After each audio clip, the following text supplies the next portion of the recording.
right, let's testify, man. Oh God, you've done so much for me. I'm grateful and overwhelmed here at your feet. And I could stay here forever, Lord, but you call me to something more.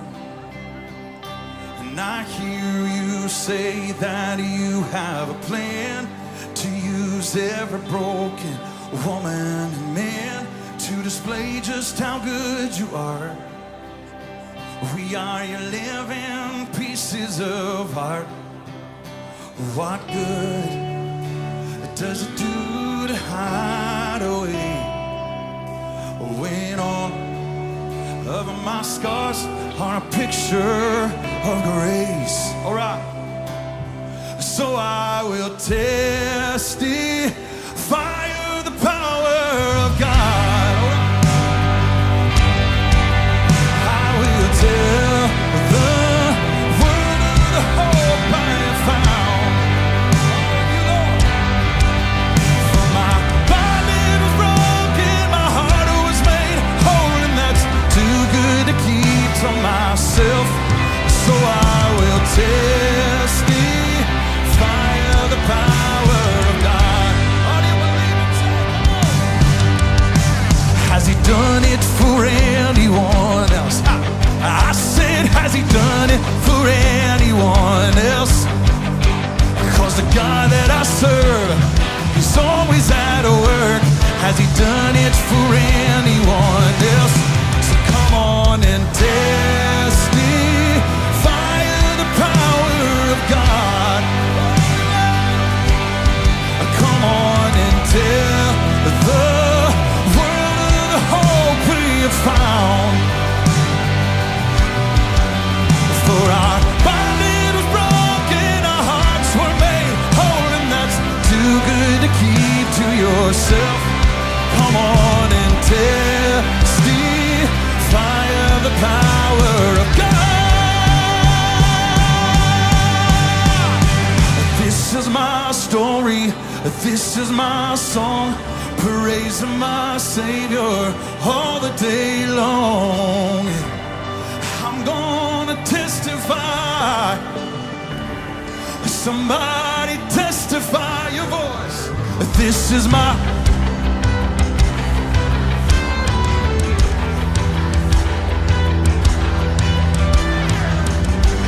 So I'm gonna testify. Somebody testify. Come on, take it up. Jesus, my champion, the victor of grace, the only one worthy of all of my praise. Yeah.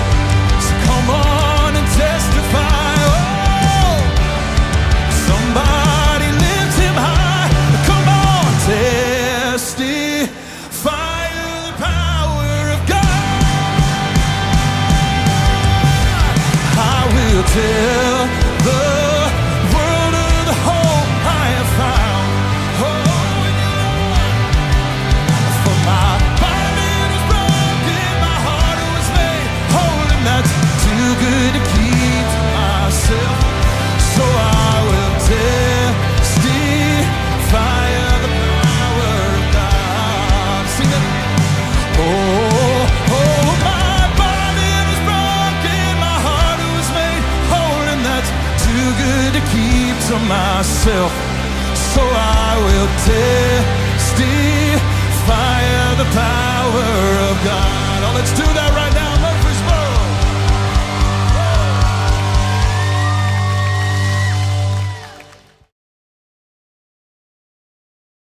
Okay, let's try that again. And I guess I should probably reset the clock here. I genuinely have no idea what happened. In fact, I was rambling on for a couple of minutes about the plan for today, and then I realized, why is nobody commenting, and why doesn't it show anybody's watching? And then I looked and said, why does it say that the stream ended? And yeah, so I have no idea what happened, none whatsoever. So I apologize for that, but I'll keep a sharper eye on it this time. In fact, uh, yeah, I can see that I'm still going on the other screen, so we'll assume we're good for right now. Anyway, so what I was saying, because I don't think any of my actual rambling got caught on the other live stream, so just starting from scratch. Um, that number one, I apologize for not having a prepared topic today. It was just basically this, for at least probably the next couple of months, I'm going to be driving nonstop 7 days a week, as much as I can until I get some of these bills paid off. I've been spending time thinking about it, praying about it, and it's like, God put it very heavy on me that I need to get out of debt, especially before I start going to school. Plus, once I have debt paid off, that gives me more time to focus on studying as well as more time to spend doing YouTube, hopefully being able to get back to doing some of the nerdy stuff. But of course, first priority is doing the stuff on this channel. But my goodness, yeah, it's you know it's just one of those things that sometimes you just get convicted on. But I do want to say thank you for joining me as always. Robert in the house says shalom, shalom, shalom, Robert. Street Preacher says just get a student loan. Yeah, it's funny. So I actually, for those of you that don't know, I actually have a bachelor's degree that I earned back in 2008 in graphic arts, and and I took out student loans for that. And when I graduated, I sat there and I had a degree that, unfortunately, because for those of you that are well aware of this, in 2008 there was a huge economic upheaval, and the job market for what I wanted to do specifically dried up really fast because I wanted to basically I was working for Comcast at the time. Comcast had recently, at that point, purchased NBC Universal. My plan was to try and get in as a graphic designer or editor on one of the various channels owned by NBC. And I was actually I was on the very, I was on the track to get a job as an editor for the Golf Channel. And I had gone through a couple of interviews. I'd turned in um, some samples of my work. They were very happy with me. And I'd gone, like I said, we were in the final interview stage. Then the crash happened while this was going on. And all of a sudden, NBC, the network, laid off a bunch of people. Now, this job was at the Golf Channel, not at NBC. But what happened was a lot of the people that were working at NBC proper, when they were laid off from that, took the option of taking jobs in their smaller channels that were open, which of course included the one I was applying for. And basically, no openings were posted after that. So I had a degree that was pretty much useless, and I had a mountain of student loan debt. It was it was I don't think it was crossed the 6-digit mark, but it was really close. And and I've been struggling with that debt for years after that. Now, then we got a blessing that was, one of those things that it's like it's a blessing, but is it kind of thing, where the college that I earned my degree from got in some trouble with the government. This was during the uh, Biden administration that this happened, so not that long ago. And I think it was like towards the like maybe the first or second year of the Biden administration, if I remember correctly. Um, and the college itself got in some trouble with the federal government, and they were basically discredited as a university, and they also, which was the bad news, meaning that my hard earned bachelor's degree was now literally meaningless except for having a piece of paper that says that I earned it. It doesn't mean anything.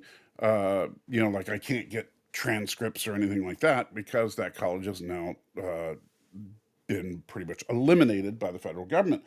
But the good part of that is that all student loans that came from that university were immediately forgiven, and refunds were issued.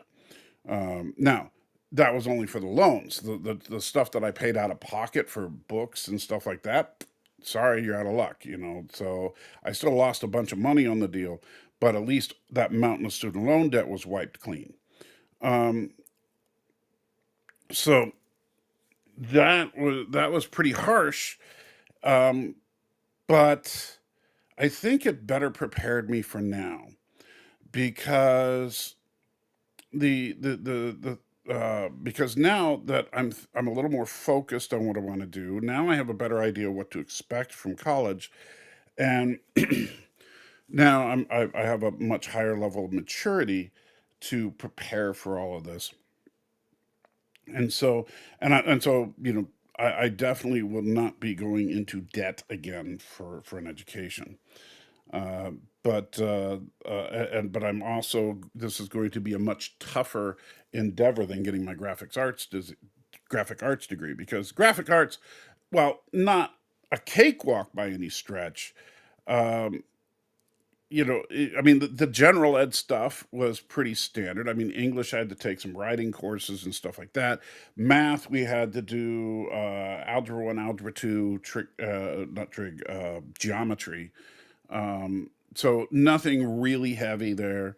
And the core courses were stuff like editing in nonlinear editing software, 3D animation in programs like Maya, 3ds Max, Lightwave, that kind of thing, which transfers well to Blender as well.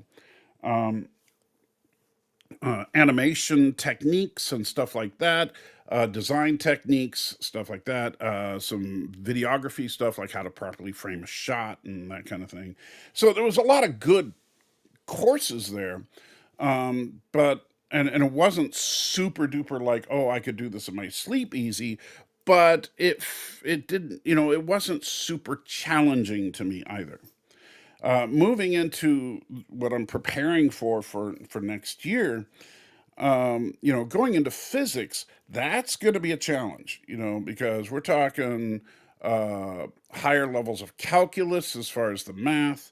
We're talking about, I mean, and while many of the principles of physics I have no problem with, but I'm going to struggle a little bit with the history of physics. Like, I know some of the names, like for example, probably the smartest man who ever lived, Isaac Newton.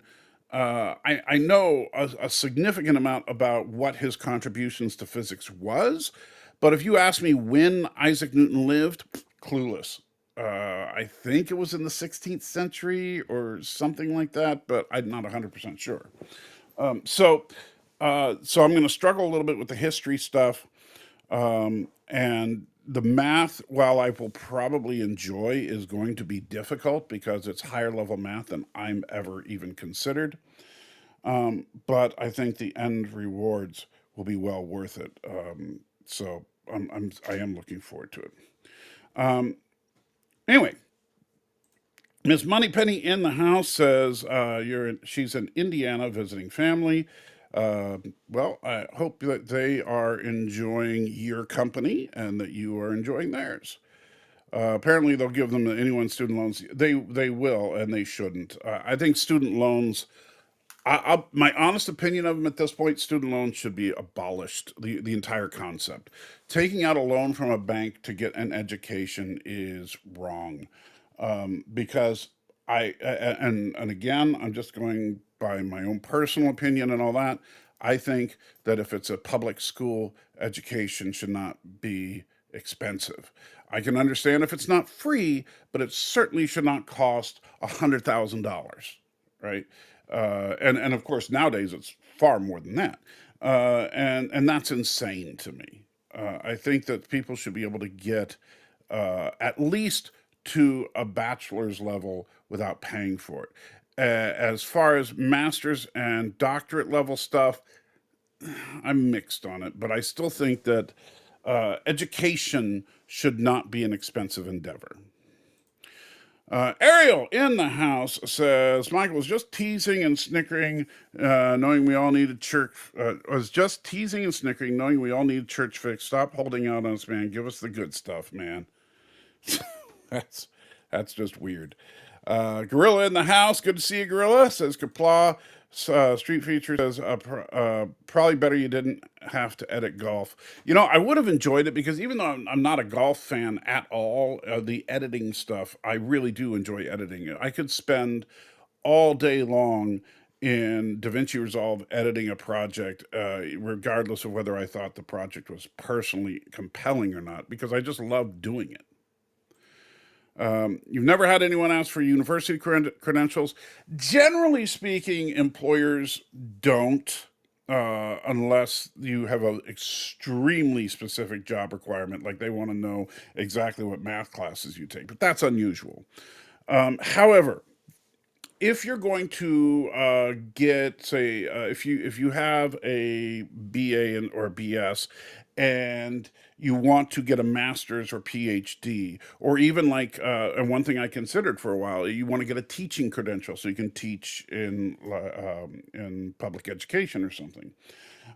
You would have to show your transcripts from college in order to do any of those. So I get that what you're saying is that, yeah, and by the way, just to get your teaching credential, you need your transcripts because, yeah, but uh, so I get that most employers aren't going to say, so you have a bachelor's, huh? Let me see the transcripts. That's not very common.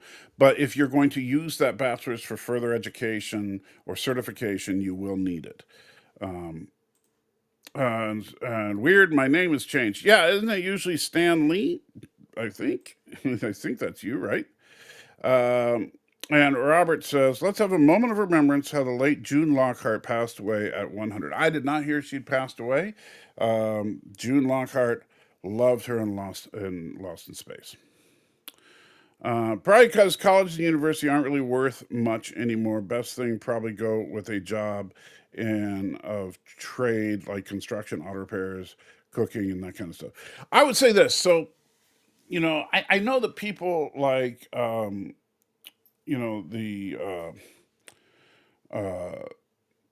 oh gosh, I can't believe now I'm forgetting his name.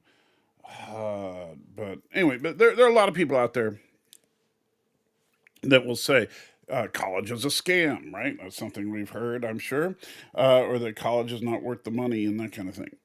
I would say yes and no. I do think that, for example, if you are going to get a degree in something like women's studies, uh, or something like that, I would say, look, I don't even think it's a scam. I just think you're being stupid if you think that that's going to do anything. And I have no problem, by the way, with them charging you an arm and a leg to get a degree in women's studies. I'm sorry. That's just my opinion on it.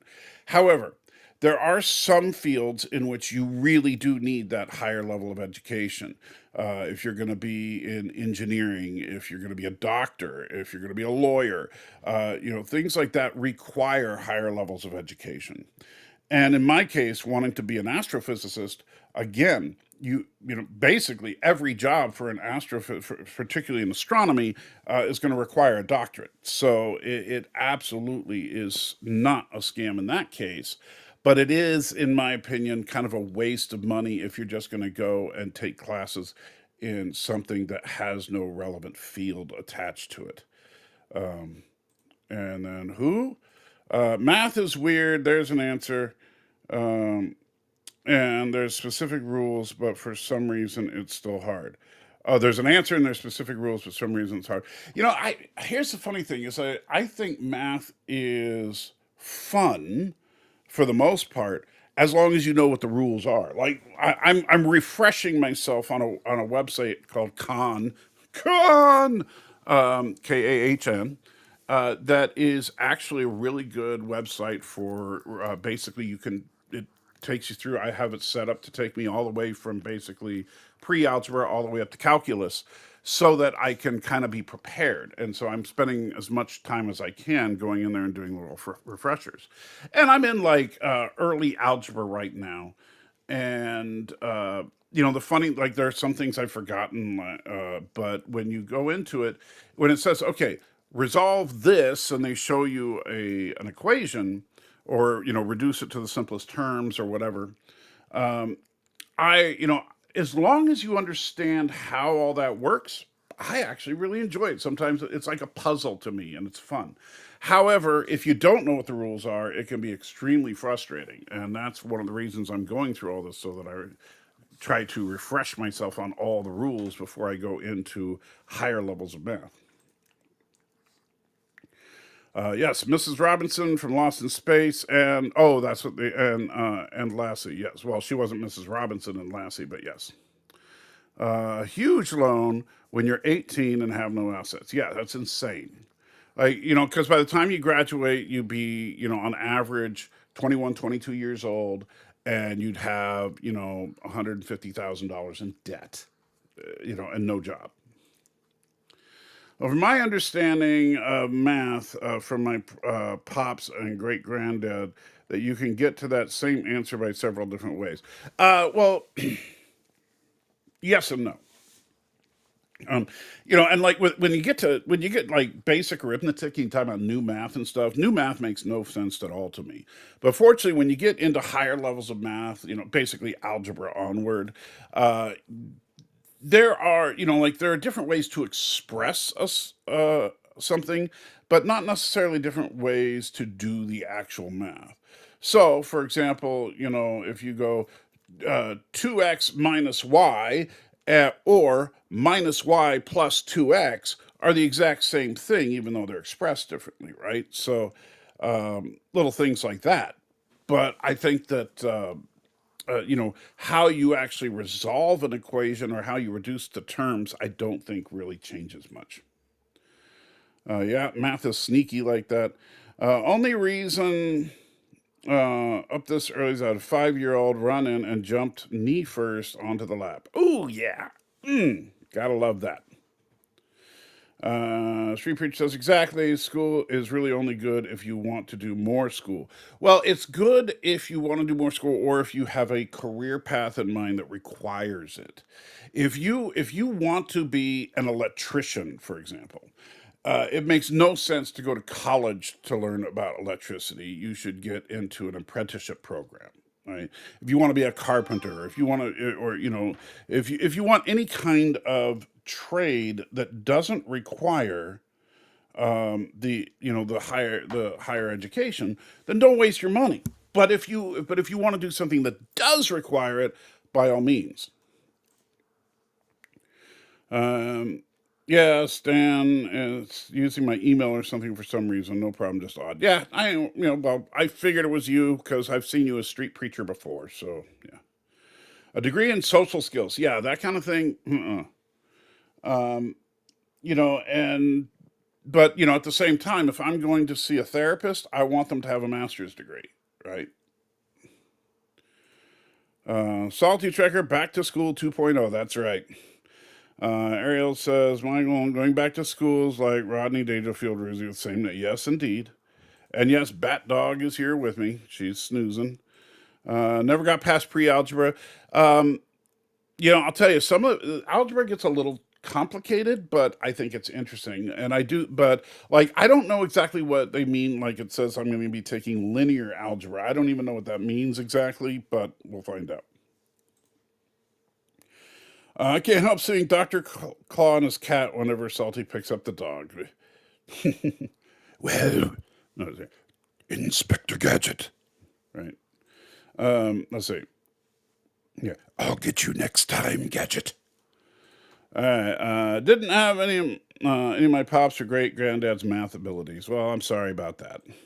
Great granddad hates new math words. I will not even, if they try to teach me new math in college, I'm going to want to punch a professor.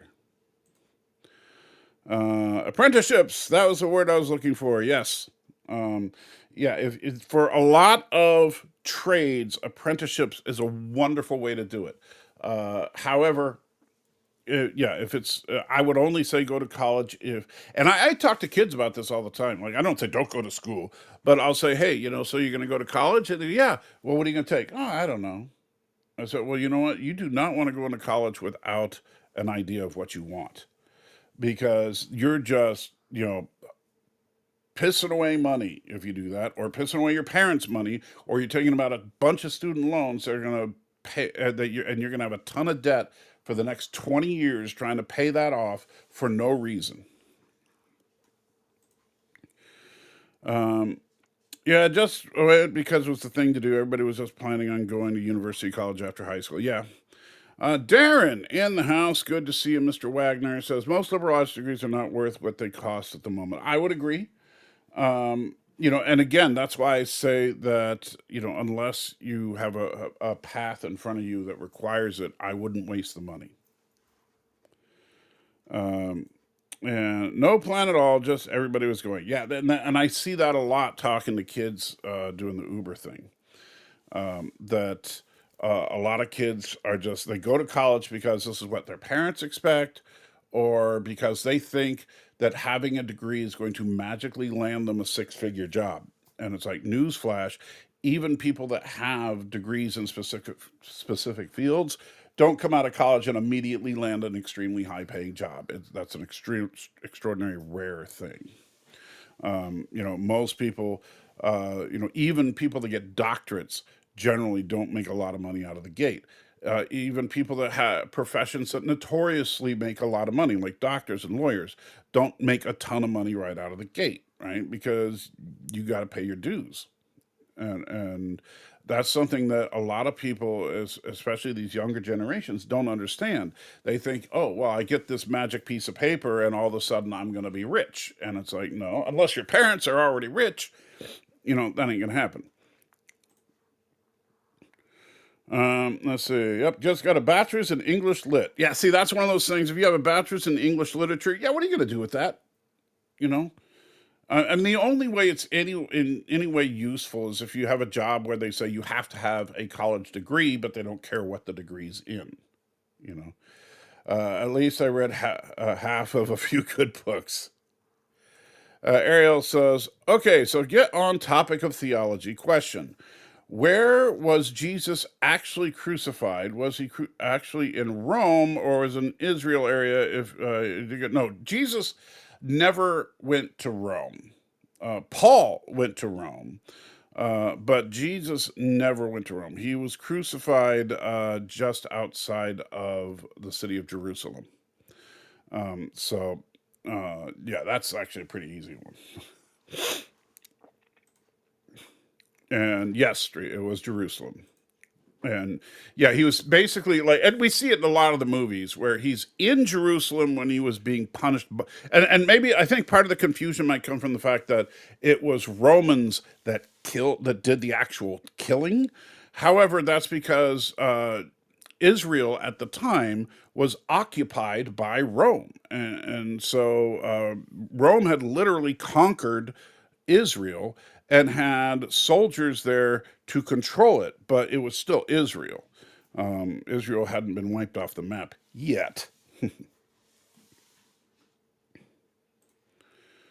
Thought he gets captured during Holy Week. Yeah, well, that's the whole thing about Jesus was arrested.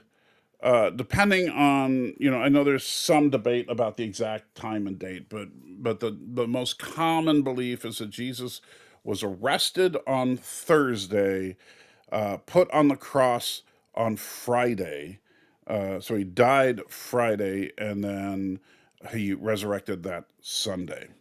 But yeah, so Holy Week, that's the last few days of Holy Week is Last Supper was Thursday. After the Last Supper, he was arrested, and then early on Friday, he was the part of the trial was on Thursday night, part of it was on Friday morning, and then he ended up being executed Friday afternoon. So yeah, But as horrific as as the events were, obviously that's why we have salvation. So can't can't complain about the fact that we benefit pretty heavily from it. Slayer Sten, and I'm pretty sure that's Daniel, isn't it? I don't know why. Yeah, it seems like the names are just off today. Says Golgotha. Yeah, Golgotha is the name, I believe, of the hill that the cross was on. Never realized it all was in a day. Yeah, it was actually a very quick thing. So, like obviously, if Jesus were in the United States, it would have taken 6 months for them to pick a jury before he could even go to trial, and then he'd have to go through a couple of years of appeals before the execution could take place, right? Um, um, have or would you talk about the Crusades and how they went? Baz Battles actually has a pretty good series on the Crusades. I've never really spent a lot of time studying the Crusades much. I wouldn't be opposed to it sometime. But I'll tell you the reason I don't focus much on the Crusades, and I know there are differing schools of thought as to whether the Crusades were justified or not, whether it was a perversion or not. But the reason I don't really talk about the Crusades is because of the simple fact that it's not the Crusades are not the Bible, right? The Crusades don't teach us really all that much about God. The only thing you can glean from the Crusades is the attitude of the church and the attitude of people in those areas at that time. So, I don't really focus on it just because to me there's not much of a theological lesson to be learned there, except to argue that if you want to say the Crusades were unjust, you can show some of the perversions of Christianity. All I know is from Robin Hood. YouTube probably has an update. Yeah, that would be my guess. Let me see. I know uh, yeah, because even on mine, instead of saying expose, says expose 23. I don't think it did that normally, did it? I don't believe so. But I think that is the actual name that I had to put in when I created the account, or when I changed the name on the account. Um, and then um, and then Andy. Let's see. And see Andy. Wow, I'm not going to even try to say that name. It's probably because of your email. Thoughts on the entire Tanakh post dating the Persian conquest in the mid 500s BC. Um, I don't really have any thoughts on that. Um, just to be honest with you, I'd never really considered that. Um, Although I don't, and I'm not picking on you. I don't know what your beliefs are or any of that, but I really don't like BCE. I don't use it, and it's BC and AD, not BCE and CE. And and the reason I say that is not because, oh, it's such an insult to my religion and faith when you change it to BCE. It's actually because, and I'm not citing the Bible here. I'm going to cite an atheist, Neil deGrasse Tyson, and I agree with him completely. Is that the calendar that we use is called the Gregorian calendar. The reason it's called that is because it was devised by a group of Gregorian monks. And these monks created the most accurate calendar in the history of man. And what Neil deGrasse Tyson was saying is when he writes a paper to this day, he writes BC and AD. He doesn't put BCE and CE because he believes in giving credit where credit is due. He may not believe in Christ, but that doesn't change the fact that it was a group of monks that actually that actually devised this calendar. So to change the name just to kind of eliminate the religious connotations is to ignore the creation of the calendar. And I'm sorry, I'm not going to do that. The Gregorian monks deserve the credit. And so, in my mind, they will always get it.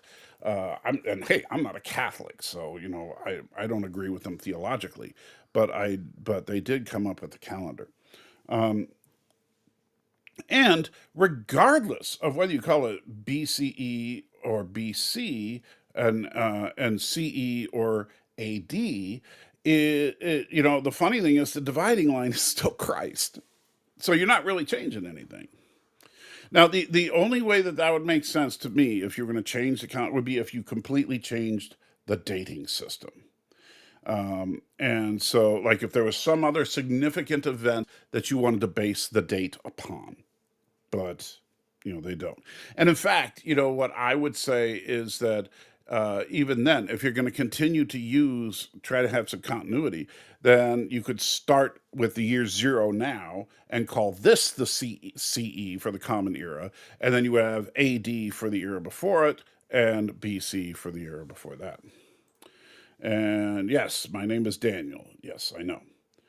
It's using everyone's username. Yeah, that's what it looks like. Everyone's username is coming up as opposed to, you might have to go in and reset your display name, I guess. At least now we know how old you are. If you're trying to say that the exposed 23 means I was born in 1923, you're a little bit off. Not worried about people knowing my age. Oh, I'll tell you, Ariel, because 1990. Yeah, man, that makes me feel old. Of course, and again, I drive people around who are fully adults that, were born in the 2000s. So that's just creepy to me. What does the E stand for? And yeah, era. So yeah, BCE is before Common Era and CE is Common Era. But, like I said, not a fan. And Andy explains that as well. And ABJS says before Common Era. They changed it to what your link to your channel is. Like my channel link is Gorillas Random Thoughts 52 or something. Yeah, I think it's whatever everybody's username is probably what it is. I'm assuming if you go into YouTube settings, you can change it, but I don't know.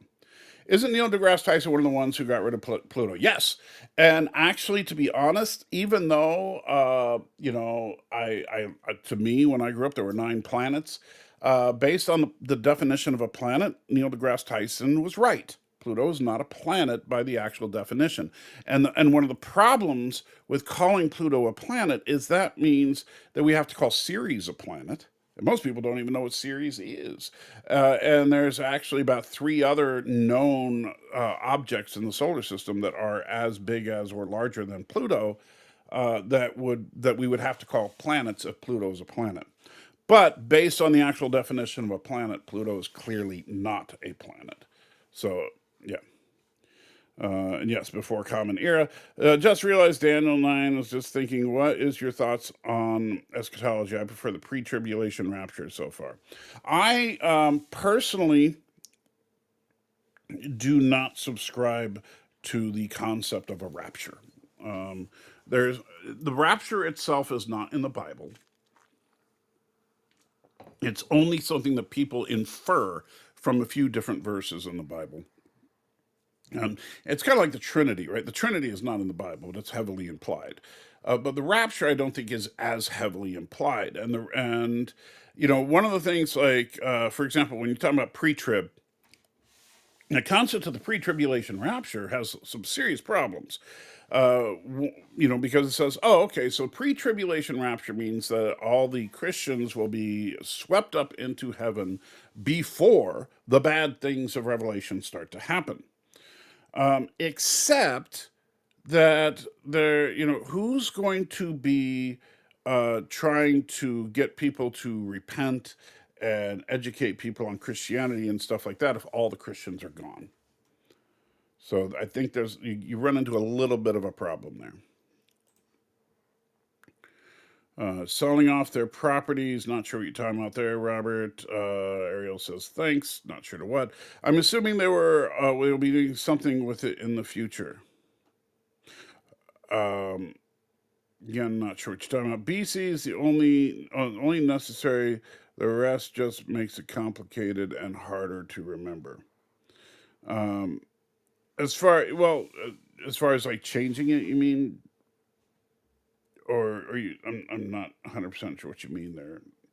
What about Mercury then? Mercury is a planet by definition.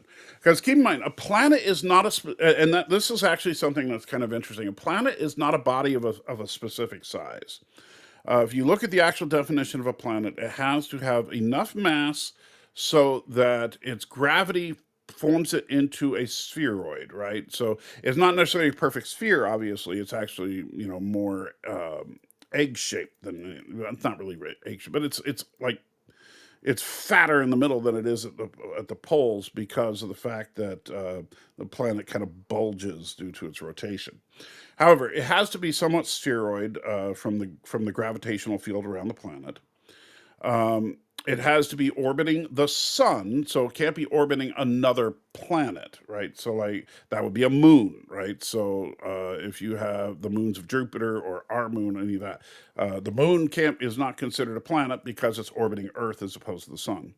And the other one, this is the big one when it comes to Pluto, it has to clear its orbital path of other objects. So if you notice, like if you follow the path of Mercury around the sun, and the same is true of Venus, Earth, Mars, etc., there's no other objects in our orbital path except for the moon, right? Which doesn't count because it's orbiting the Earth. And there's the asteroid belt, but the asteroid belt is not in any one planet's orbital trajectory. But that is where Ceres is, which is part of the reason that Ceres is not a planet, is because Ceres is in the middle of the asteroid belt. Well, Pluto has not cleared its orbital path, and so there are asteroids and stuff in that orbital path for Pluto. So that would disqualify it right there. They found a bigger dwarf planet out there also. Yes, Pluto is, yeah, that's what I'm saying. That if Pluto were a planet, you'd have to name like 3 or 4 other objects planets as well. Vulcan was originally a hypothetical planet. You guys just don't want to talk about theology today. Vulcan was a hypothetical planet that was very close to the sun, theorized because Mercury's orbit didn't match Newton's law of gravity. Yes, it wasn't until significantly later that the laws were tweaked well enough to really understand it. Really, relativity is what kind of really squared things away. And Ariel says, no, no, no, with a fish, it looks like. I will not stand for this non-planet Pluto hate. Pluto is a planet. It's been a planet for eons. Every planet lookers are rolling in their graves. Well, except that Pluto wasn't a planet for eons because it wasn't discovered until the 20th century. So, it wasn't even a planet for 100 years.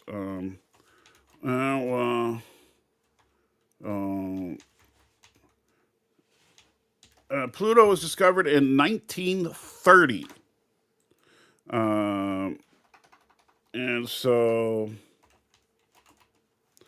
And it was renamed a dwarf planet in 2006. So yeah, it was only a planet for about 75 years. So, and the Holy Spirit can go ahead and teach remaining people about God and Christianity if the church is raptured. You can make that argument, but I think that if you examine certain passages in Revelation, would kind of fall apart. Like, how is it that the beast is going to fool? Using these great signs and wonders, how is the beast going to fool the elect if the elect aren't on earth? AJ says, history, not Trek lore. It doesn't have to do with the planet. If it doesn't have to do with a planet, then Pluto deserves to be called a planet, and I will die on this hill. If it doesn't have to do with a planet, I'm not sure what you mean by that first part, but I get that you think that Pluto deserves to be called a planet, but how does Pluto deserve anything? It's a rock in space. Well, it's actually more of an ice ball in space, but yeah. Doesn't deserve anything. It's an inanimate object. Madness, madness, this is Pluto. Um, I'd like to get into series. Um, that sounded really creepy for some reason. But, series, like I said, is one of those things most people don't even know exists. Um, and it's another big ice ball. Pluto's not a planet, and Gorilla is not standing on a hill. Well, we got off on a tangent. Yeah, you guys did that. So, here we are. 49 minutes to go, and we've had one theological question. Hey, dwarf planet is offensive. They prefer to be called little planets. Okay, I'll give you that. That was good, Gorilla. Oh, goodness. You know what?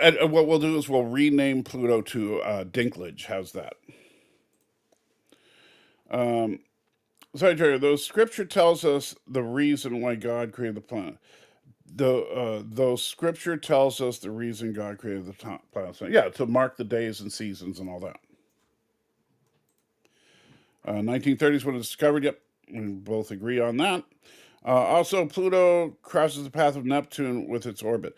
It kind of does. It's kind of weird the way that Pluto's orbit is, but yeah. Um, or Uranus. No, it's Neptune. Neptune, I believe. Or is it Uranus? No, I think you're right. I think it is. Oh, gosh. Now you're making me. Let's see. Um,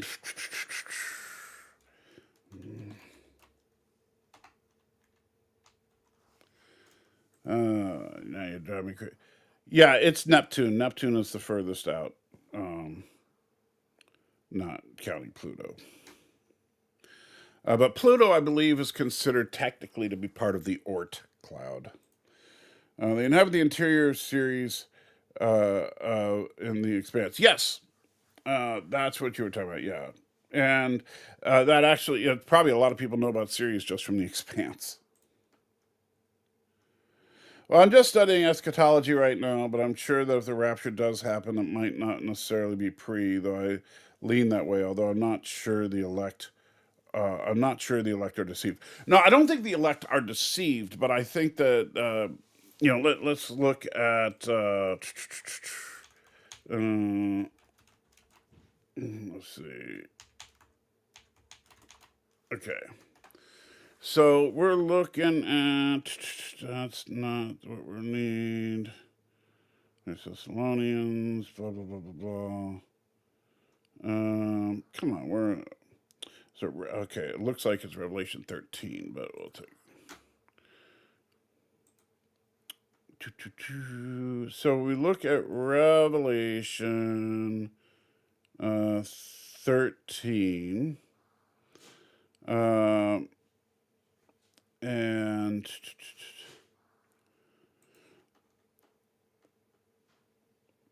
okay, so we'll switch screens because, whenever I read, I like to make sure, I'm not making stuff up.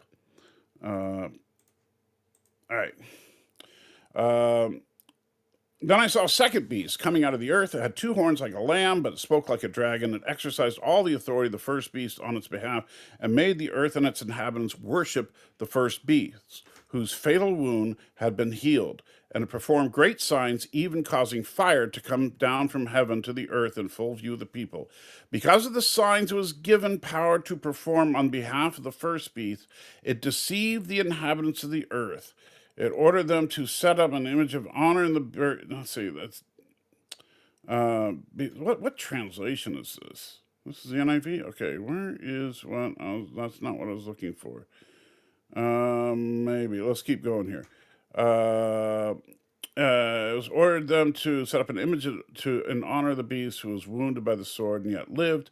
The second beast was given the power to speak, to give breath to the image of the first beast, so that the image could speak and cause all who refused to worship the image be killed. It also forced all people, great and small, rich and poor, free and slave, to receive a mark on the right hands or on the forehead, so that they could not buy or sell unless they had the mark, which is the name of the beast under the name. And it calls for wisdom. Let the person of insight calculate the number of the beast. It's the number of man. That number is 666. Where is the verse I'm looking for? And let's see how that continues. Looking for the lamb. It's not. Darn it. I'll have to look. Man, now you're making me rethink. I'm trying to.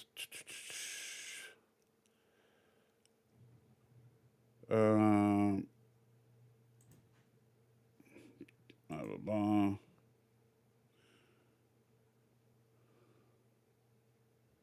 Okay, so yeah, the so then in Matthew is actually where it talks. It's basically um, like Matthew has a commentary on this. So if we go to Matthew 24,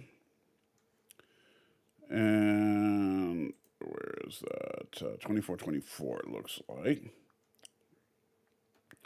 And this is where Jesus is describing the end times and what, basically what we would later call the Great Tribulation and stuff. And so notice, so he spends some time talking about. I'm not going to read the whole thing, but let's see. Let's see. When you're seeing the holy place, the abomination that causes desolation, spoken through the prophet Daniel. So it's referring to the Old Testament prophet about what's coming that we see in Revelation. Let the reader understand that those who are in Judea flee to the mountains. Let no one on the housetop go down or take anything out of the house. Let no one in the field go back to their cloak. How dreadful it will be in those days for pregnant women and nursing mothers.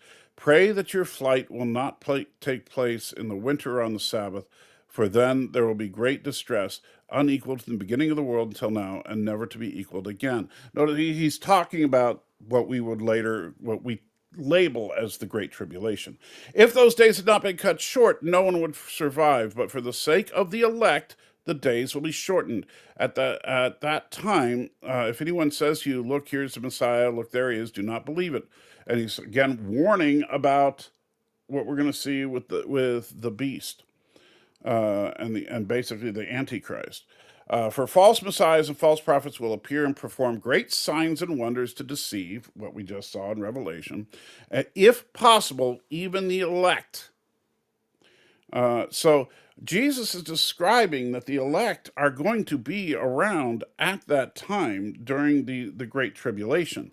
So if you're a pre-trib, this is a big problem because for a pre-trib rapture to take place, then what Jesus is saying here is basically false. Bradley says, I'd argue Pluto is still a planet, just now described by a different name. There are moons in the solar system that are bigger than it is, but they are moons because they orbit a planet, not a star. Yes, and a planet is also defined as a planet because it clears its orbital path, which Pluto did not. Daniel says, I don't like the AD either because you can misremember it wrong. For example, Julius Caesar was murdered 44, but it was a BC or AD. It's a big difference. It was 44 BC, by the way. Yeah, and when you get to like BCE and CE, it can get a little confusing, but that's not my problem. My problem with it is taking the credit away from the actual creators of the calendar. Pluto kind of orbits its moon in a Coriolis effect, both basically trying to orbit each other. Well, yes and no. So what's interesting, and this is something a lot of people don't realize. So when you talk about, because Pluto has a moon that's very large, nearly the size of Pluto. And so, but to call it a moon of Pluto is actually, it's more like a twin dwarf planet that the two of them are together. Because here's what happens is that when you have two bodies that are in an orbital lock, the like the moon technically doesn't orbit the Earth. The moon and the Earth orbit the center of gravity for the two of them. But because the mass of the Earth is so much more than the moon, then the Earth, the center of gravity between the two objects, is technically still underneath the crust of the Earth. And so as the moon goes around the Earth just kind of wobbles uh, instead of actually going in an orbital path. But because Pluto and its moon, I can't remember the name of the moon of Pluto, but because Pluto and its moon are so similar in size, they orbit the common center of mass is actually in between them, and they both orbit that center of mass. Pluto is closer to that center of mass than the moon because Pluto's larger, but they are both still orbiting that same point. But the same is true of all orbital patterns. So the sun technically wobbles as all the planets are orbiting with the center of gravity of the entire solar system. Jupiter is constantly wobbling because of all the dozens of moons orbiting it. So it's actually really interesting when you start looking at it. What father among you, if your son asks for an egg, will give him a scorpion? I will, because I'm a jerk. For us pre-tribbers, the 144,000 are the elect. I get that, and I'm not going to argue with you on it because, for one thing, I don't think it's a major. When we talk about majors and minors, that is definitely a minor. If you're pre-trib, post-trib, you think the 144,000 are the elect, or the 144,000 are all that are saved, like the Jehovah's Witnesses believe, or you think the 144,000 is a symbolic number for just the masses of people. Irrelevant. I don't think that anybody's going to heaven or hell because they misunderstood that part of it. And so I'm perfectly content with sitting down and breaking bread with someone who's pre-trib, post-trib, or non-trib, and it doesn't bother me at all. Pluto's a free streaming service. That is true.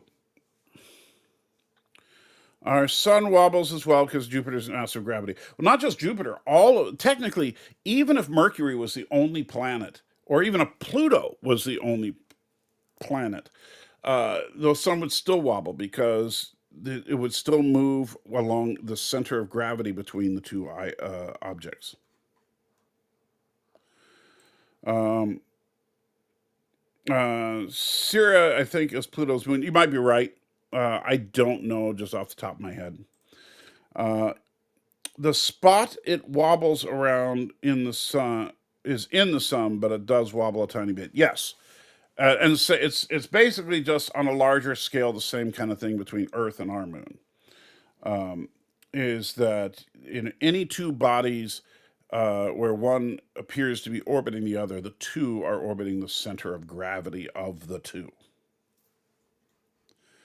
Who caused the split between the Catholics and Protestants? That was Martin Luther, not to be confused with Martin Luther King, who did not intend to split from the Catholic Church, but he wanted to reform the Catholic Church.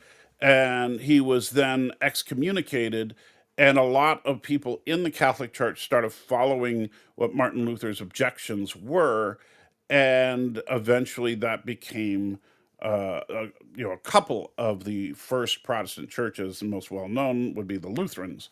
Another early church that came out of that would be the Presbyterians, and then there were subsequent splits, obviously, that still happen to this day. But that's actually much after the Great Schism, because the Catholics had already split with the Orthodox Christians sometime before that.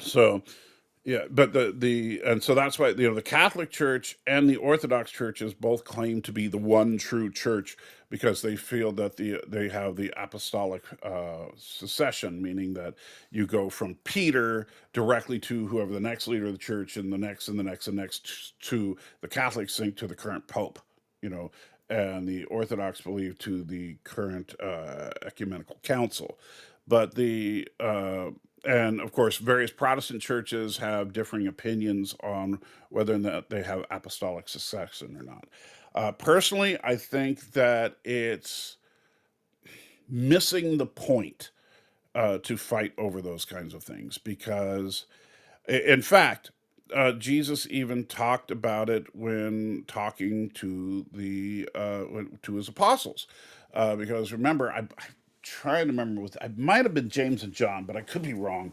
But a couple of the apostles want to know, hey, Jesus, who is going to be first among us in heaven? And Jesus gave him a big old scolding over that because that's not something to be seeking.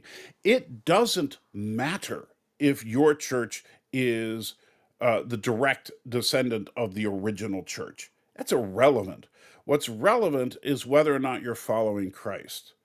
And so, and the problem is people that want to cry and scream and insist that they're the original one true church and all that. Honestly, well, the one true church was the Pharisees at Jesus's time, and look how great that was.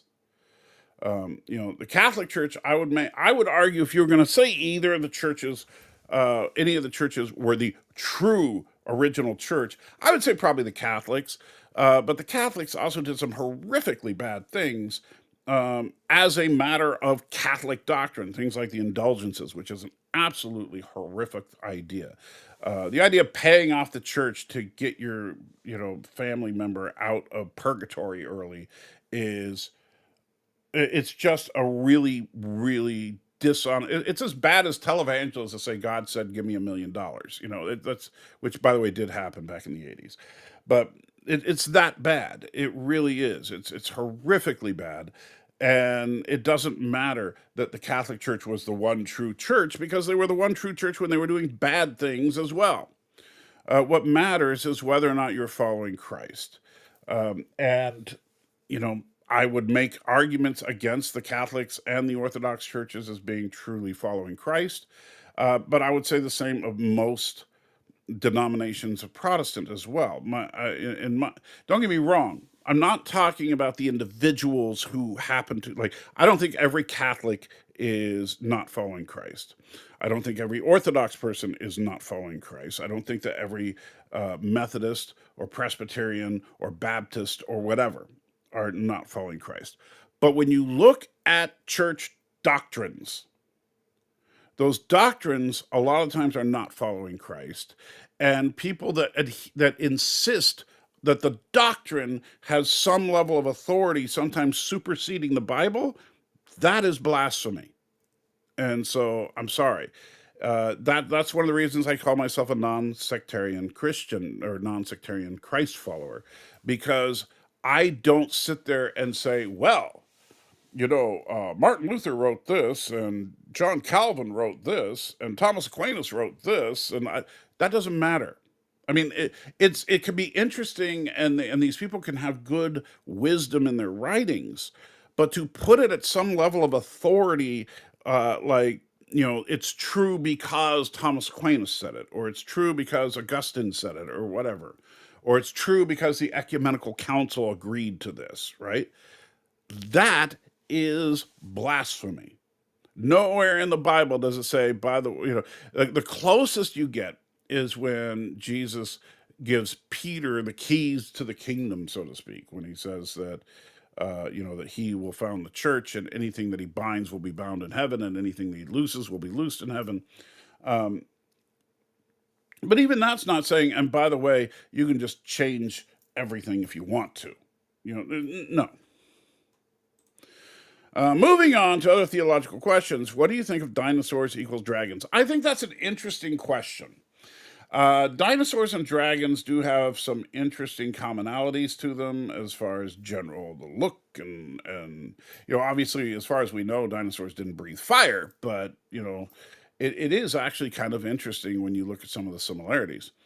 And but I'm not a young Earth creationist. Generally, so I don't try to argue that the Earth is 6,000 years old and was made in a literal week. Because I don't think that's the purpose of Genesis. I think the purpose of Genesis is to discuss the relationship of man, earth, and God. But instead we've kind of perverted it into me thinking that Genesis is some kind of cosmological textbook, and that's not what it is. However, as far as dinosaurs are concerned, generally, I don't worry about it, but I don't necessarily think that man and dinosaurs ever walked the earth together. I do think that many legends of dragons may have come from the idea of dinosaurs, because even though dinosaur fossils in the Western world weren't discovered until more recently, in the ancient world, some societies did, see dinosaur bones, and so like in Asia and stuff. But which is interesting because dragons are much more prevalent in Asian mythology. So I do think that it's reasonable to think that if someone dug up some dinosaur bones, like if you dug up the bones of a T Rex, you might think you dug up the bones of a dragon. So I don't have a problem with that. Not a biggie, but it's fun to discuss. Yeah, I think it's interesting. And Gorilla, turn off your caps lock, buddy. I read somewhere that Jupiter could be a failed brown little star. We could have been a binary system. That would actually make a lot of sense because one thing a lot of people don't realize is that more often than not, stars are binary and trinary. It's a singular star, a solar system like ours, uh, is doesn't appear to be typical, which is take that for what it is. But yeah, it would make perfect sense that Jupiter could have, if Jupiter were a little bigger, had enough gravity, it could have began fusion and become another star. Except that I don't know, because it's not something I've said. Yeah, Jupiter, I do believe, is mostly hydrogen, so I think it would make sense. Um, what if Earth isn't flat, but the sun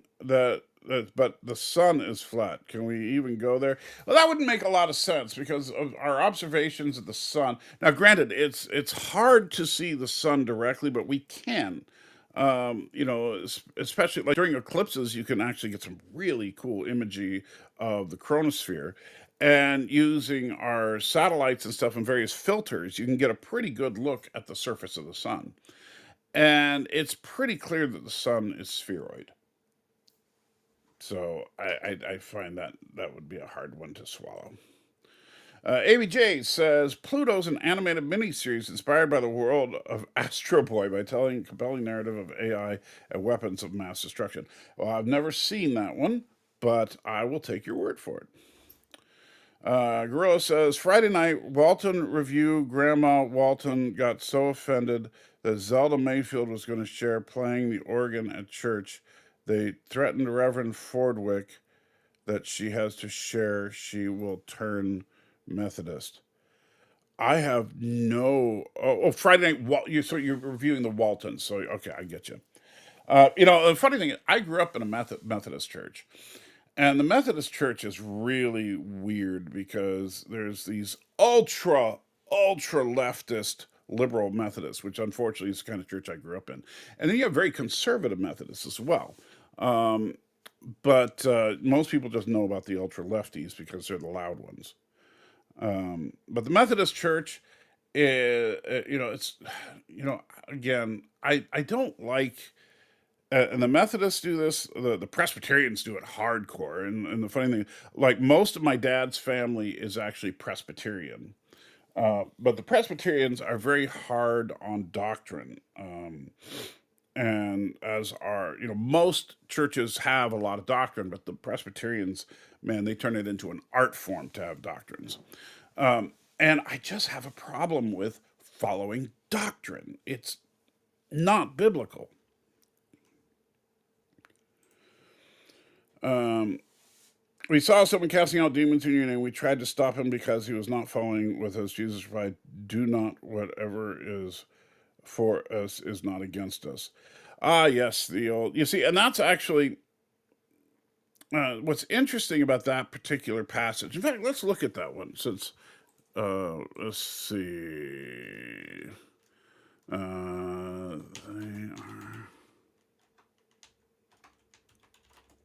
okay. So it's Luke 9. So let's go there, shall we? And let me switch screens. So, here we go. And it's kind of funny because this also gets back to what I said earlier. So we'll start at verse 46. An argument started among the disciples as to which of them would be the greatest. Jesus, knowing their thoughts, took a little child and had him stand beside them. Then he said to them, "Whoever welcomes this little child in my name welcomes me, and whoever welcomes me welcomes the one who sent me. For this is for the one who is least among you, uh, all who is the greatest." And so it basically shuts them up about arguing about who's the best. right? And so churches shouldn't do that either, which they constantly are. Master, said John, we saw someone driving out demons in your name, and we tried to stop him because he is not one of us. Do not stop him, Jesus said, for whoever is not against you is for you. And what you could make the argument about this being, and well, let's go on a little bit. No. At the time, let's see. As the time approached for him to be taken up to heaven, Jesus resolutely set out for Jerusalem. Then he sent messengers ahead who went into a Samaritan village to get things ready for him. But the people there did not welcome him because he was heading for Jerusalem. When the disciples, James and John, saw this, they asked, Lord, you do not. Do you want us to call fire down from heaven to destroy them? But Jesus turned and rebuked them. Then he and the disciples went to another village. So again, this is showing a couple of things. So Jesus there is kind of showing the attitude that just if they diss you, doesn't mean that and this is a big problem that the church struggles with. A lot of people in the church. In fact, think about some of the arguments that I've had with Alex. The idea that if someone disrespects you, that you should get them back in some way. And Jesus is like, no, you know what? Let's just go somewhere else. It's not worth it to poke someone just because you disagree with them. And in fact can cause problems if you do. Think about people like Charlie Kirk, unfortunately. But when we go back to the demons, because these things tend to happen when we look at the way that they're compiled in Scripture. They're usually meant to be kind of thematically sound here. So we have the interesting thing is that, okay, so the disciples are arguing about who's the best. Jesus says, shut up, because it doesn't matter. Then they say, hey, this dude over here is casting out demons in your name. And Jesus is like, so what? Let him. Right? And then they're like, oh, these people in this village are dissing us. We should wipe them out. And Jesus said, no. Let's go to another village. Right? So what can we take from all this? Well, when we look at these, I think that especially when we look at the driving out demons in your name, Jesus is basically saying, look, if somebody is doing something in the name of Jesus and they're doing a good thing, that's a good thing because it's bringing people to Jesus. So if if a church, like let's say the Catholic Church, right? I obviously have my disagreements with the Catholic Church, but the Catholic Church has also done some wonderful things around the world, right? And so if the Catholic Church builds a missionary, digs wells, and builds hospitals for people in third world nations, and those people become Christian because of it, that is a good thing. It doesn't matter that the Catholics have bad doctrines that I disagree with, right? So and likewise, these churches, and we see this all the time, they should stop attacking other churches. And if we have a disagreement about a doctrine, fine, go in a different direction. And so now, granted, am I being a hypocrite because I'm talking about it here? Well, I'm not speaking in the name of a particular church. I'm critiquing Christianity as a whole. I don't like doctrines, period. And so that's why I'm not a Methodist. I'm not a Presbyterian. I'm not a Baptist. And one of the things that I'm certainly not a Catholic or Orthodox, but one of the things I really love about the church that I attend, when you look at the Experience Community Church, they don't have doctrines. In fact, funny enough, Corey was talking about this briefly last night. Is that you want to know what to do, and he picks up his Bible. He's like, it's right here, right? You don't need to look at what Thomas Aquinas wrote on something. It's in the Bible. Read the Bible. So let me make sure that's nothing important.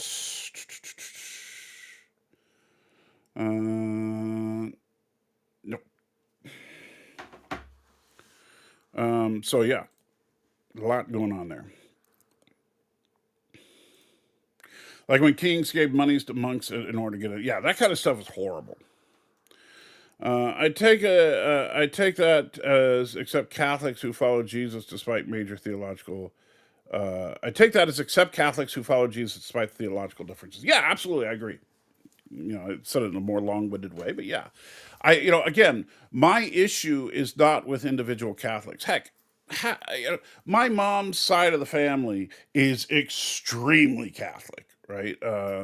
And when I went down to meet my uncle Harry for the first time a couple of years ago, we went to mass, and the family they know all their stuff.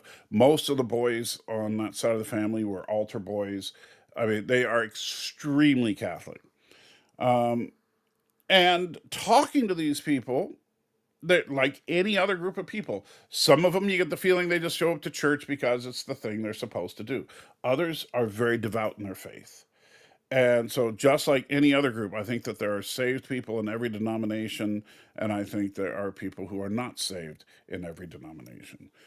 I do think, though, that it leans heavier one way or the other, give or take what some of the practices of that denomination. So, like if you're in a progressive liberal church, the West Coast United Methodist Church, it's going to be a little more difficult for you to really understand salvation, let alone be saved, than if you go to, say, a Southern Baptist church. But the Southern Baptists also have their issues, So, and the problem is we're fighting over the things that are not important instead of unifying over the things that are. Just saw Robo Vampire. It was amazing, ridiculous, and fun in a Jackie Chan kind of way. That movie is so ridiculously over the top bad. It defies description. So hopefully me and Mr. Know It All get to watch it together sometime. Kings buying forgiveness with money was the primary trigger of the Reformation. That was a big. Well, there was more than one, but that was indulgences was a big part of it. And so there was also a significant split over baptism. Not that baptism should happen, but the whole thing of transubstantiation that the Catholics still believe in to this day, which is that when you take the bread and you eat it, it magically transforms into the flesh of Jesus himself. So you are literally cannibalizing Jesus when you take communion. I think that is ridiculous, to be honest. I think that you're reading way too deep. Jesus uses metaphor all the time. Do you believe that when Jesus says that I'm a door, that he literally transforms into a plank of wood with a doorknob on it? No, of course not. So why would you think that when he says, "Take this bread, it is my body," that he means it is literally my flesh that you are eating? It doesn't even make sense to me. I do find it strange that the Hebrews write to the left. That is weird, but hey, the Brits drive on the wrong side of the road too. But that's just the way it is. Specifically, a German bishop was promising salvation for money, and Luther was irate. Yeah, and if they were still doing that, I would be too. The Earth is flat to some, round to others. It's the people running the simulations way a way of effing with us. Yeah, that's a very interesting way to make the simulation argument. Stop at the caps lock, gorilla. Man, learn to not hit that button. The simulation is the model of how the world works, constructed by flat earthers. The world is the same for everyone. I'll tell you the flat Earth stuff, and I don't know if Darren's still here or not. I'm not trying to pick on you, Darren. Really, I do find that the flat Earth type doctrines are dangerous.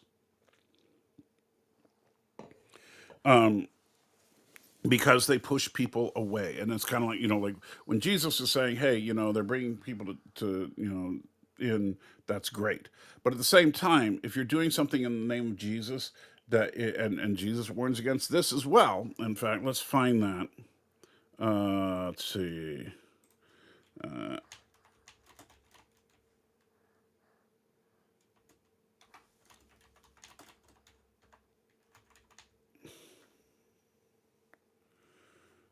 let's see. Yeah, I think it's Luke 17. So let's go there real quick. Da, da, da, da, da, da.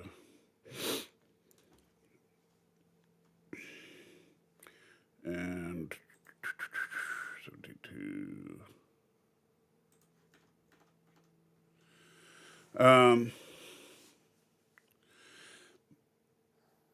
Yeah, so right here in Luke 17, right at the beginning of that chapter, he says, Jesus said to his disciples, things that cause people to stumble are bound to come, but woe to anyone from through whom they come. It would be better for them to be thrown into the sea with a millstone tied around their neck than to cause one of these little ones to stumble. These little ones, he's got kids with him when he's talking about that. And so what he's saying here, the worst thing you can do is to cause others to fall away. That is the absolute worst thing you can do. And remember, when he says woe, the word woe is actually would be better translated as far as meaning to the word catastrophe. And so he's saying basically it is an absolute catastrophe for the person who causes another person to stumble. And that's what, unfortunately, flat Earth does. It doesn't cause necessarily believers to fall away, but it does cause non believers to move further away. And I think that is extremely dangerous. And that's one of the reasons that I have such a big issue with flat earthers and young earth creationists. Not that, like, if you want to believe that the earth is 6,000 years old and Adam and Eve rode dinosaurs to Sunday school, I have no problem with you having that belief. Where I have a problem is when you have people like Kent Hovind and Ken Ham and all these people out there making this huge production out of trying to prove to the world that evolution is a conspiracy and that the earth is only 6,000 years old and every piece of evidence that we have is grossly misunderstood by science. And then they offer their own scientific theories to try and explain their position, which, by the way they do it is the opposite. And this is what many people who are atheists that believe in science will point out. That's not even proper science. You don't come up with a conclusion and then try to build facts around it, right? That's the conclusion is supposed to be the last thing you do, not the first.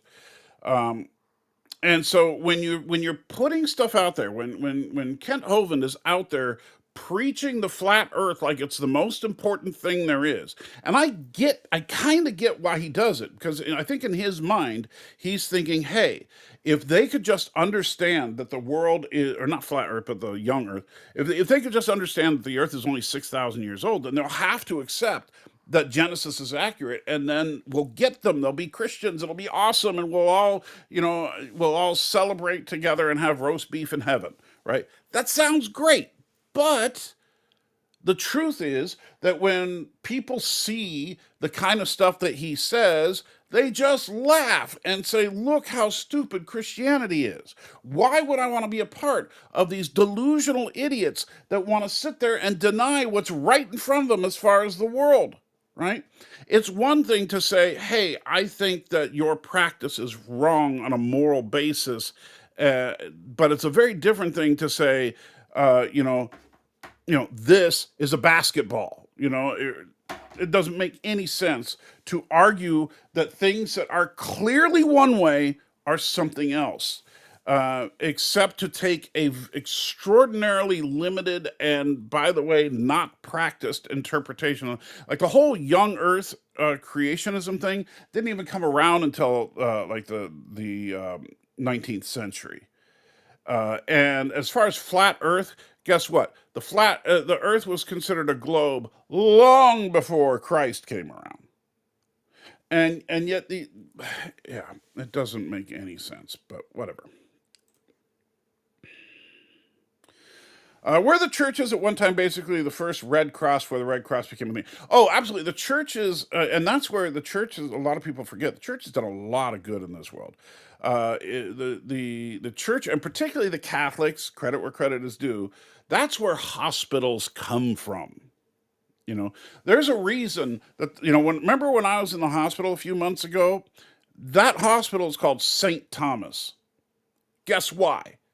It's a Catholic hospital. And if you look around the United States in particular, but also all across Europe and so, hospitals are very commonly named after saints. Why? Because they were built by the Catholic Church, right? The Catholic Church invented hospitals. Not only that, but if not for the church, we wouldn't even have science. All the greatest scientists were freaking believers, hardcore believers, devoted believers. And it's kind of funny because I've been studying. I've been researching a little bit on the history of physics to try and get some of it in my head before I start taking classes on it. But one of the ancient arguments for the existence of God that is commonly invoked. I think I may do a video on it because I think there's a way to tweak the argument to make it better. But is called Pascal's wager. And the simpler version of Pascal's wager is given the idea that either God exists or he doesn't, right? If God does not exist, and I live my life as a Christian, when I die, I lose nothing because we all just die and we're done, right? However, if God does exist and you're an atheist, well, then you lose pretty big time at the end, right? And so Pascal's wager does have its flaws. I'm not trying to defend it. Like I said, I may do a video on how to refine it to make it a lot more logical. But Pascal's wager is one of the most well-known arguments for God in all of the theistic, atheistic realm of debate. Pascal was not, primarily a monk or a priest, or he was a mathematician. And in fact, he was a darn good one because he came up. Now, let me try to find what it is because I read about it and now I forget. What? Um,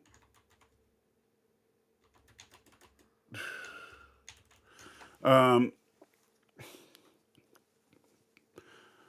yeah, so Pascal established the foundation of probability theory, which, by the way, later became quantum mechanics, along with Pierre de Froment, making a foundation of discoveries in the study of fluids, which is Pascal's law, right? Same guy that came up with Pascal's wager is one of the forefathers of quantum mechanics. Blaise Pascal. Awesome name. And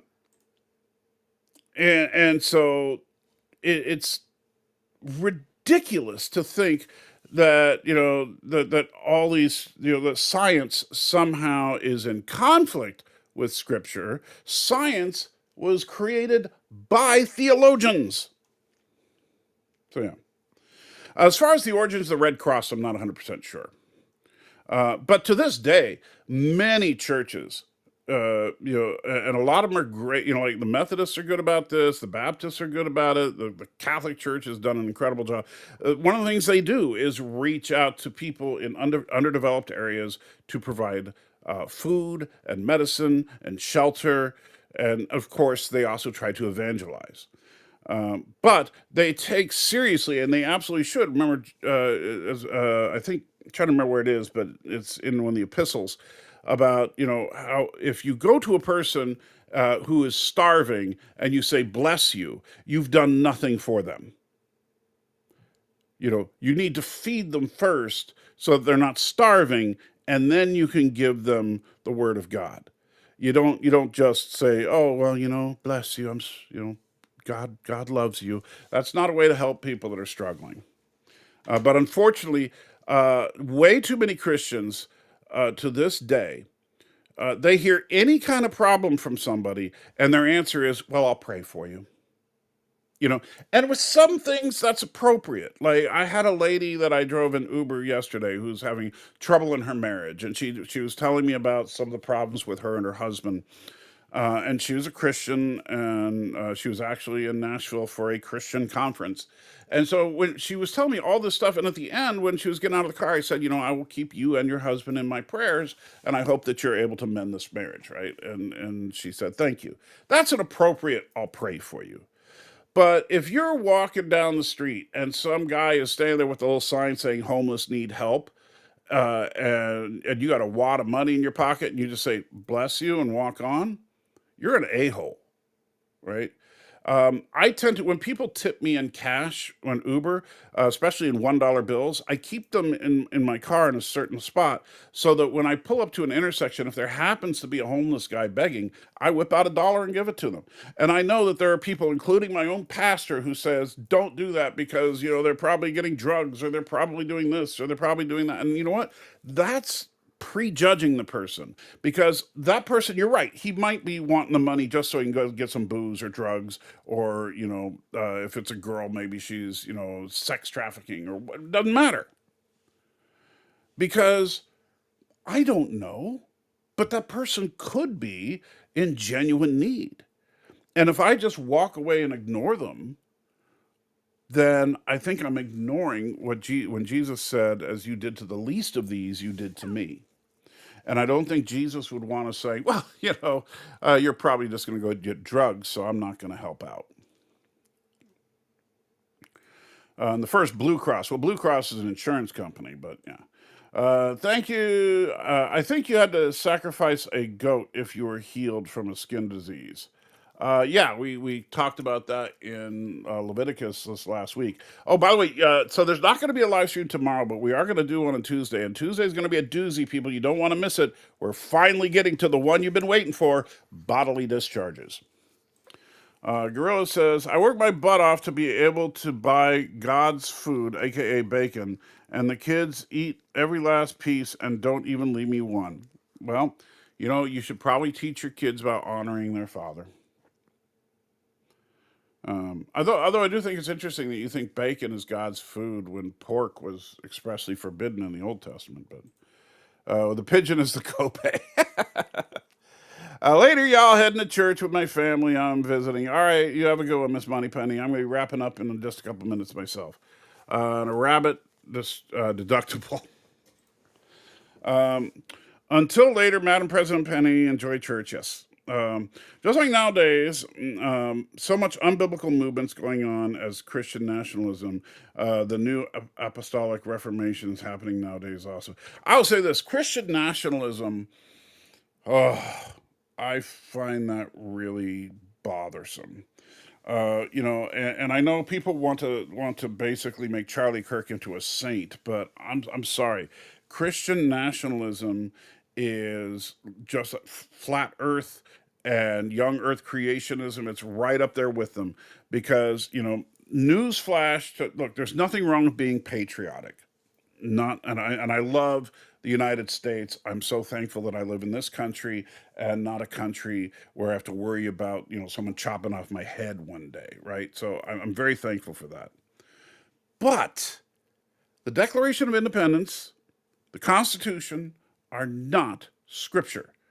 They don't belong in the Bible, despite what President Trump was selling with his Trump Bible. They absolutely do not belong there. And babe, if you can hear me, T'Pring really wants to come out. Um, they they absolutely do not belong in Scripture. I think it's offensive that people are trying to put it in the Bible. Come on, T'Pring. I think she's push it a little more open. I think she's fine. Just give it a push. It's just rubbing on the floor. The dogs are like going crazy. um, but yeah, I think that Christian nationalism is a blight on Christianity right now, but it's right there with young Earth creationism and flat Earth. I was wrong. Red Cross is not founded by the church. I didn't think it was, but I wasn't sure. Do you guys think the church could get more people to come back if they had Brazilian Pope along with those carnival women? The carnival women, maybe, but I don't think that would be helpful, because if you're trying to pull people into church by literally attracting them with their sexual urges, I don't think that that's really helping.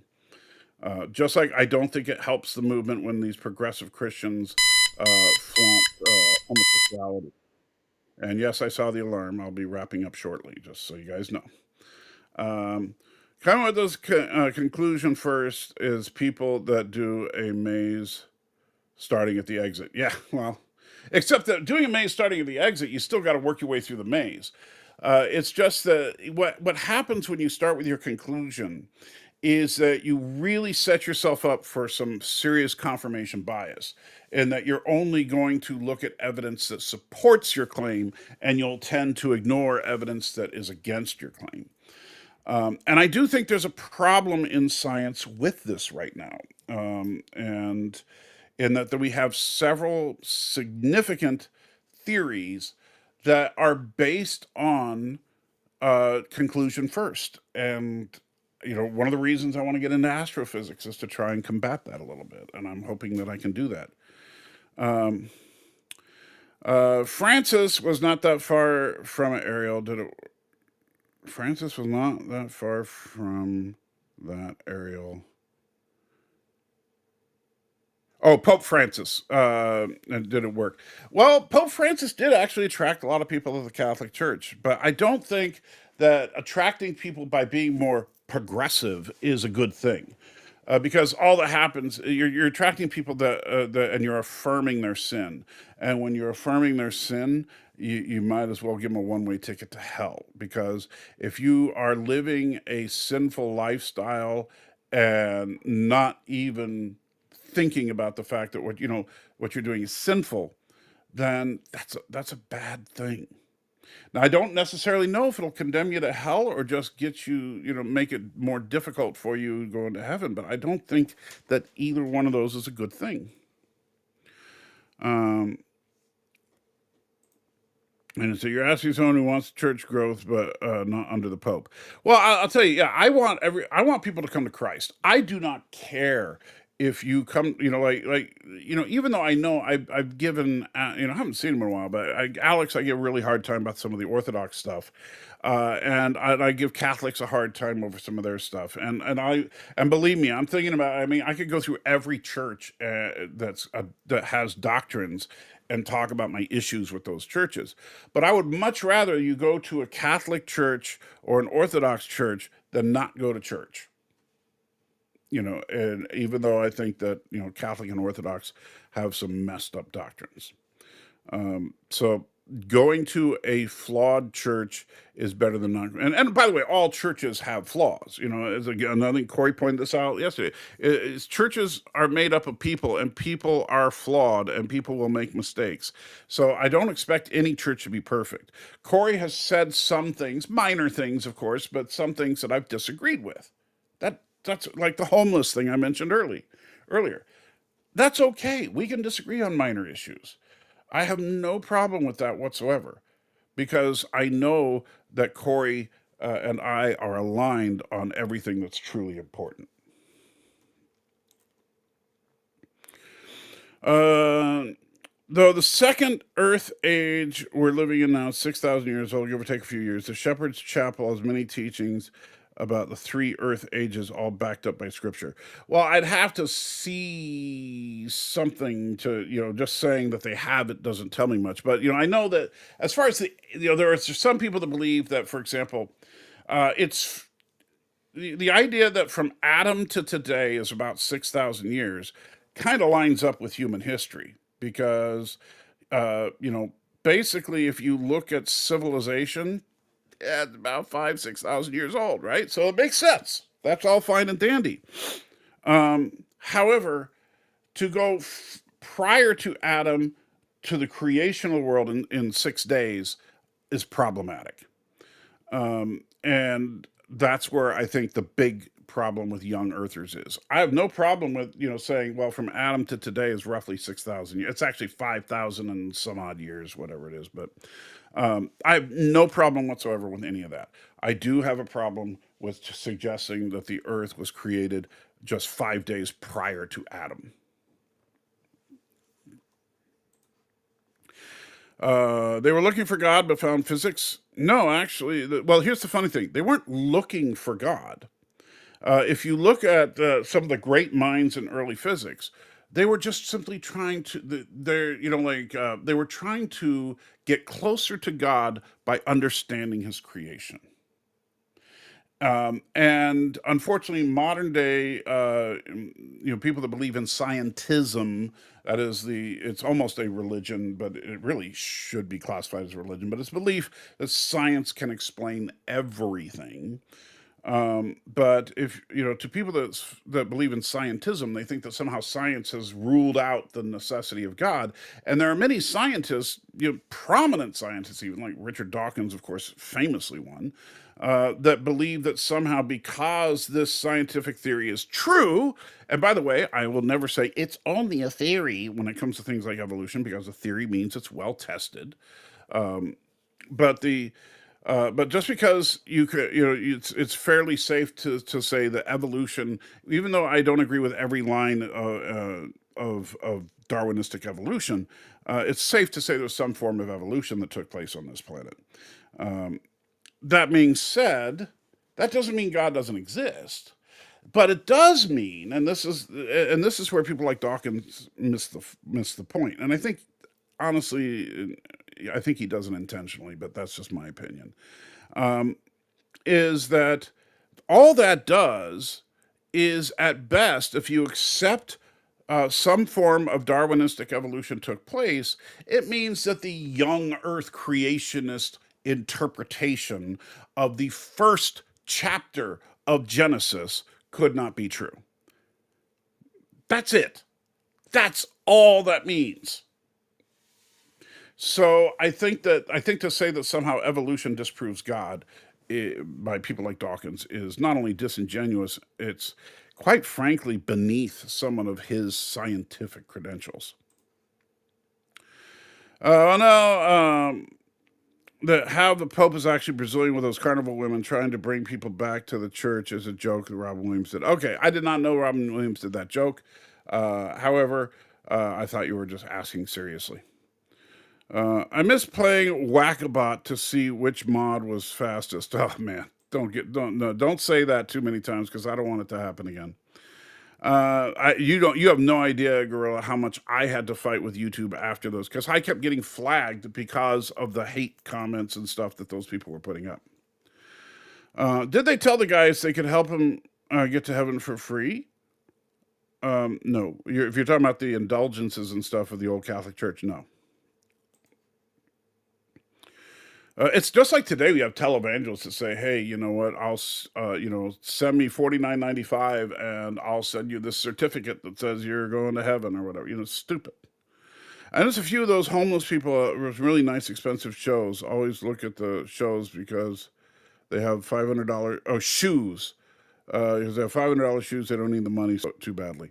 I still think you're making an assumption that you shouldn't.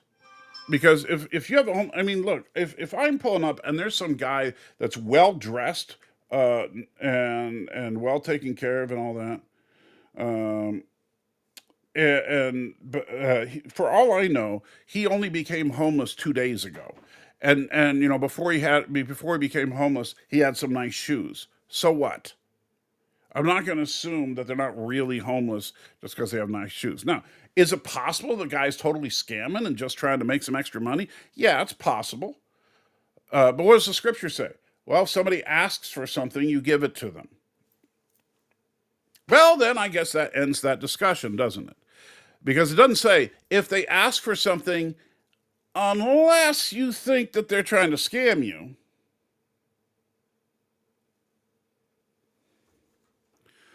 Well, if it's forbidden, then maybe they shouldn't make it so delicious. Yeah, that's one. There was a joke I heard from a guy who's preaching about it, and he said that He went to a restaurant and the special was lobster, and he had a friend with him that was a rabbi, and the rabbi ordered the lobster as well. And he said, "What? How could you do that?" And he said, "Oh, God made a mistake when it came to lobster." Um, he was wearing old beat up Jordans, obviously broke. Well, you know what? Again, I don't. If you make that judgment, I think that that's uncalled for. I think that Now, granted, I'm not going to see if I see someone that's begging on the side of the street. I'm not going to like dig through my pockets and pull out. Here, take my debit card. Here's the pin. Obviously, I'm not going to do that. But like I said, when I have money that I can give, I give it. If I don't, I don't.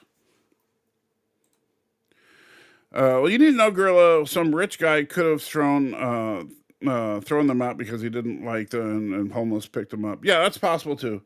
Um, Talking about the shoes. Let's see. Moving down. We're trying to get through a few more because the wife was reminding me it's time to go. As the stream is coming to a close, hope everyone's day goes well. Thank you. Be thankful of what God has given us. Until next time, thank you so much. That was very kind of you. Robert says, Salty Trick, the third and final earth age doesn't take place until God creates the new heavens and new earth spoken about in Revelation. Fine. I mean, like, if you want to break it up, like, I could see that, like, the three ages would be from Adam until the second coming, and pre-Adam and post-second coming would be the three ages. That's fine, but the problem is when you get into that first age. That's where, if you want to divvy it up like that, look, it's not in the Bible, but it's not, like, I don't think it's blasphemy to break things up to, like, when people say, BC and AD, right? Nowhere in the Bible to say, by the way, change the calendar to be marked around, when I was born. No, it doesn't say that. However, it's not a bad thing or a good thing. It's just a thing. If the shoes were $500, they would sell them. Probably. Don't know. Not if they didn't know they cost that much. That's probably true as well. You really think someone's buying shoes and not knowing the price? Well, I think the point, though, is that however they got the shoes doesn't matter anyway, because you're missing the point. It's just like people that say, do I have to get baptized? Well, then you're asking the wrong question. They were given the shoes. We don't know how they got. Yeah, we don't know how they got them. I'm not talking about hate comments. I'm not talking about hate comments. Those are trolls. I'm talking about the HD sex and other. Yeah, I know, but those were doing it as well. All those spam bots were very, very difficult to deal with because I kept getting flagged by the YouTube system, thinking that all my followers were either obsessed with sex or hate mongers, and explicit sexual content is not allowed on YouTube. Neither is hate speech, and so either of those gets you in trouble. It's like the one time that before he got his head screwed back on straight, when Danny was on the live stream and he got up and started to pull out his junk on camera. Fortunately, I cut him off before he actually got it displayed. I could have lost my channel for that. So, I am responsible for all the content on my channel, regardless of whether I think it's fair. But you know what? Jesus never promised that the world would be fair. He only promised that God is just, and so, eventually justice will be served to all. So that's, I think, the big takeaway.